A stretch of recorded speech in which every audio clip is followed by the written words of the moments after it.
vie renouvelée en Jésus-Christ. PACIS TV. Hello and welcome in English, a weekly news on PACIS TV. I am Benjamin Kwizera and I give you a warm welcome. These are the headlines.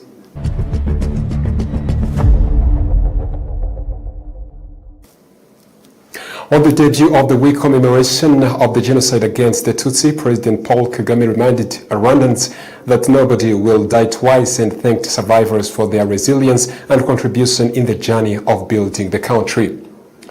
In Kamonyi district, the governor of the southern province, Alice Kaitesi, has called on parents to refrain from passing on distorted accounts of the country's history to their children.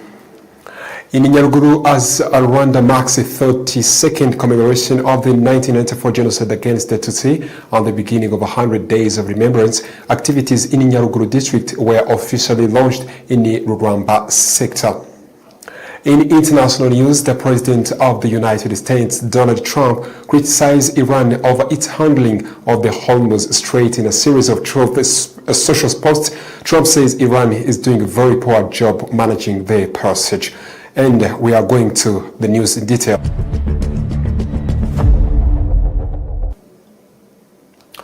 Welcome in the news in the details. At the debut of the commemoration week of the genocide against the Tutsi in Rwanda for the 32nd occasion, the President of the Republic of Rwanda reminded all Rwandans that nobody will die twice. In his remarks, President Paul Kagame emphasized that whoever who will try to kill Rwanda, Rwanda will kill him first. He also thanked the genocide survivors for their unwavering contribution in the journey of empowering unity and reconciliation, and he also reminded them that they are not alone. We stand with you always. Everything we have achieved was only possible because all Rwandans decided to join hands in a common purpose. We honor the role played by every Rwandan in our country's rebirth. The reality of the genocide is clear for all to see. The ringleaders were convicted in international courts with rigorous evidence. The Gacaca process documented the course of the genocide in every single village and neighborhood in Rwanda. Over 50 million handwritten pages were produced during the 10 years of Gacaca. Right here, where we are standing, 250,000 victims of the genocide are laid to rest. And in 2018, the United Nations General Assembly adopted a resolution that called the genocide against the Tutsi by its proper name, with the support of every member state but one.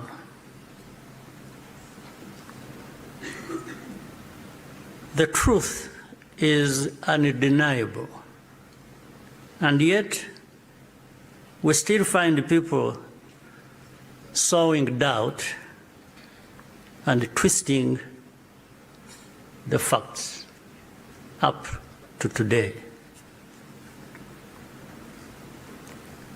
This is not just a matter of ignorance,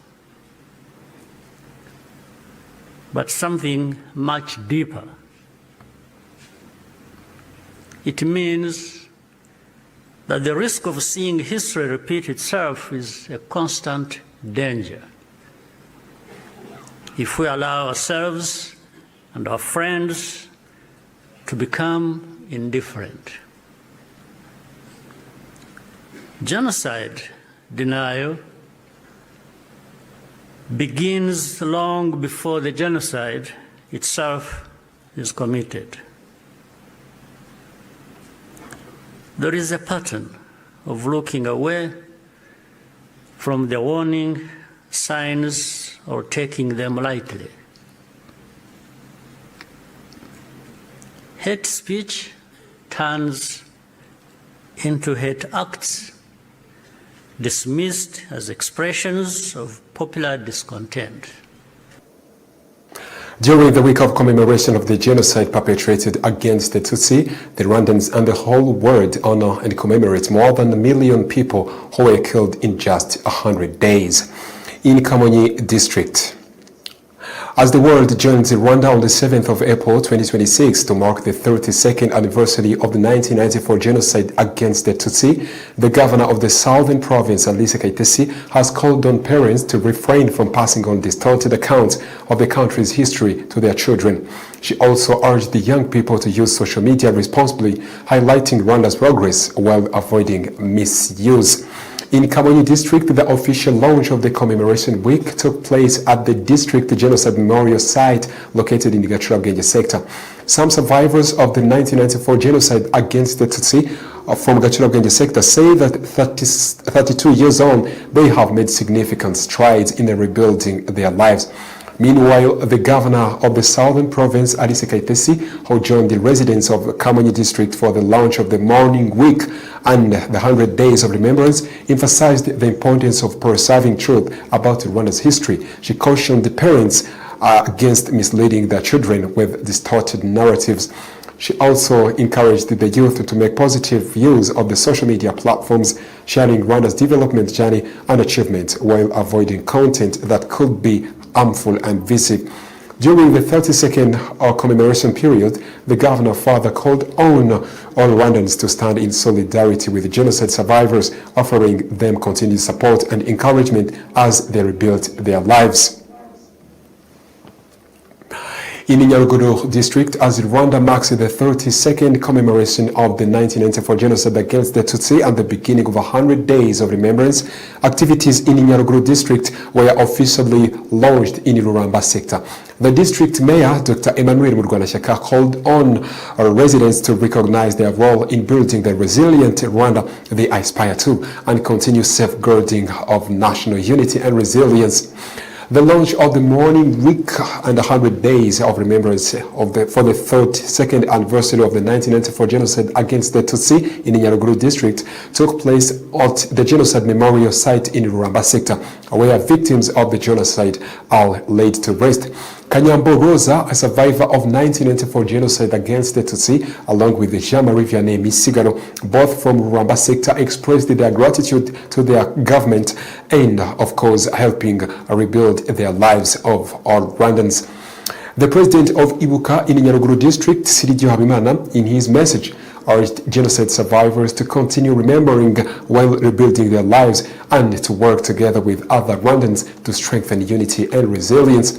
Speaking at the event in Ruramba sector, the mayor of Nyaruguru district, Dr. Emmanuel Murwanashyaka, reiterated the importance of citizens understanding their role in building a strong and stable Rwanda and emphasized that Ndumunyarwanda identity should remain central of their way of life.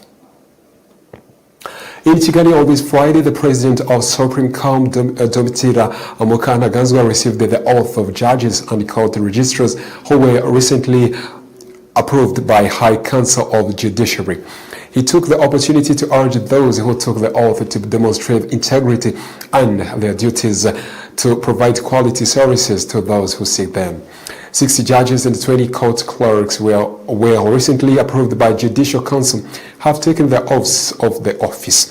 In the interview with PACIS TV, they stated that they are committed to prioritizing quality services delivery and, of course, key pillar in ensuring fair and effective justice. In his remarks, the president of the court urged that those who sworn in to uphold integrity and honor the trust that the country has placed in them. The responsibilities of court clerks include recording proceedings, properly managing case files, and supporting the overall functioning of the courts, while judges are tasked with delivering justice independently, guided by law. In CYANGWA, genocide perpetrators forgiven by survivors. During a 3 days retreat to commemorate the victim of 1994 genocide against the Tutsi held at Ibanga Ry'Amahoro Center in the Catholic Diocese of CYANGWA, powerful testimonies have emerged from both perpetrators and survivors. Individuals who took part in the genocide and later asked for forgiveness from the families of their victims shared how received forgiveness has transformed their lives. They say they now live freely and openly, no longer burdened by the shame and the fear that once forced them into hiding. At the same time, those who granted forgiveness affirm they too have been relieved and of heavy emotional and burden. Jean-Marie Ruvugindi admits to having killed a relative of Mukarangwa Vestine during the 1994 genocide against the Tutsi after confessing his crimes, asking for forgiveness and completing his sentence through the Gacaca courts. He says reintegrating into the community was extremely difficult. He lived in constant fear, believing those he had wronged would seek revenge. Today, through the support of MYAKA Parish and the late Father RW'IGITANGAZAMAKURU's reconciliation initiatives, he has sought and received forgiveness. He says this act has liberated him and no longer lives in fear. On her part, Mukarangwa Vestine recalls that when Jean-Marie was released, she was deeply afraid and suspected he might harm her. Although forgiving him was not easy, she says the teachings she received helped her to find the strength to forgive. Today she confirms that they live side by side in peace without fear or resentment. The 5-day retreat continues with participants expressing appreciation for a Christian approach to remembrance. They say it is only help them honor the victim but also provide a space to pray for their loved one lost during the genocide. In a short moment, we will be back and continue with international news.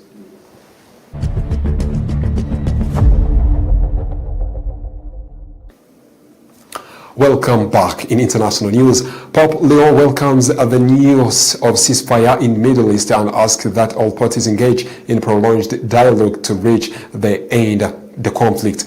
At the conclusion of his general audience on Wednesday, the 18th of April, Pope Leo turned his thoughts to the weeks of tension that have been escalating in the Middle East. In light of the announcement of 2-week ceasefire on the evening of 7th of April, the Pope said he welcomed the news with satisfaction and a sign of deep hope. Addressing the faithful gathered at St. Peter's Square, the Pope emphasized that only through a return to negotiating table can bring the war to an end. He went on to urge the gathered to accompany this time of delicate diplomatic work with a prayer.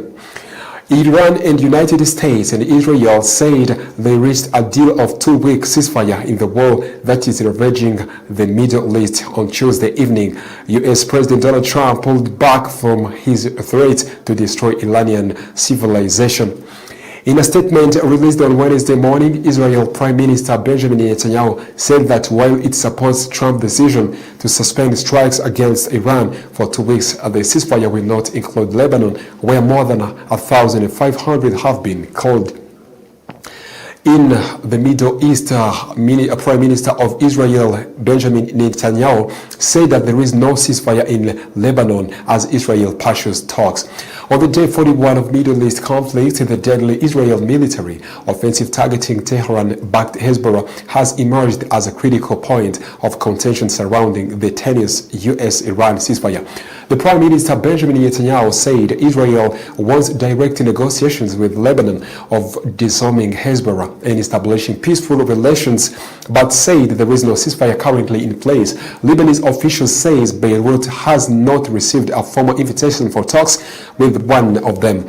United States President Donald Trump has warned Iran against charging tolls to oil tankers in the key shipping lane. Abu Dhabi's oil ship said the strait is not open as few vessels make it through waterway. As U.S. delegation is preparing for talks in Pakistan this weekend on potential long-term deal with Iran, a 2-week pause in hostilities appears to be largely holding.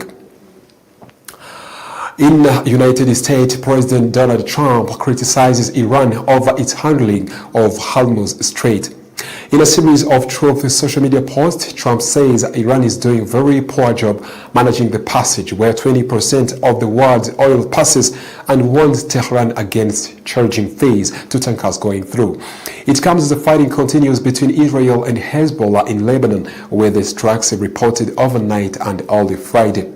An Iranian minister has told the BBC that continued Israel strikes in Lebanon constitute a grave violation of two-week ceasefire. But the US and Israel dispute whether Lebanon is covered by it.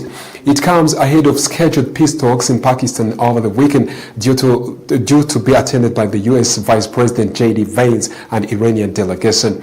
With the meeting go ahead, not for the last years, a senior foreign ministry official in Tehran tells the BBC. Thank you very much for being with us in our weekly news edition. But before we come to an end, let's remind you the top stories and headlines of this week.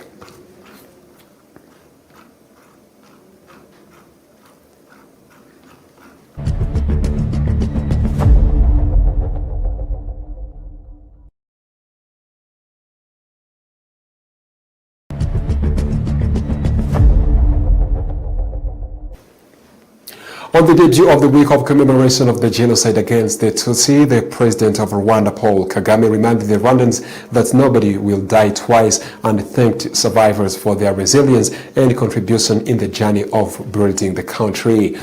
In Kamonyi district, the governor of the southern province, Alice Kaitesi, has called on parents to refrain from passing on distorted accounts of the country's history to their children. In Nyaruguru, as Rwanda marks the 32nd commemoration of the 1994 genocide against the Tutsi and the beginning of 100 days of remembrance, activities in Nyaruguru district were officially launched in the Ruramba sector. In international news, we told you that the United States President Donald Trump criticized Iran for the President of the United States of America, Donald Trump, criticizes Iran over its handling of the Hormuz Strait in a series of truth social media posts. Trump says Iran is doing a very poor job in managing the passage. Thank you very much for being with us today in the weekly news in English here on PACIS TV. Thank you very much. I am Benjamin Kwizera. Bye-bye. #1 Catholic television in Africa. PACIS TV, ta vie renouvelée en Jésus-Christ. PACIS TV, the #1 Catholic television in Africa. PACIS TV, ta vie renouvelée en Jésus-Christ. PACIS TV, the #1 Catholic television in Africa. PACIS TV, ta vie renouvelée en Jésus-Christ. PACIS TV, the #1 Catholic television in Africa.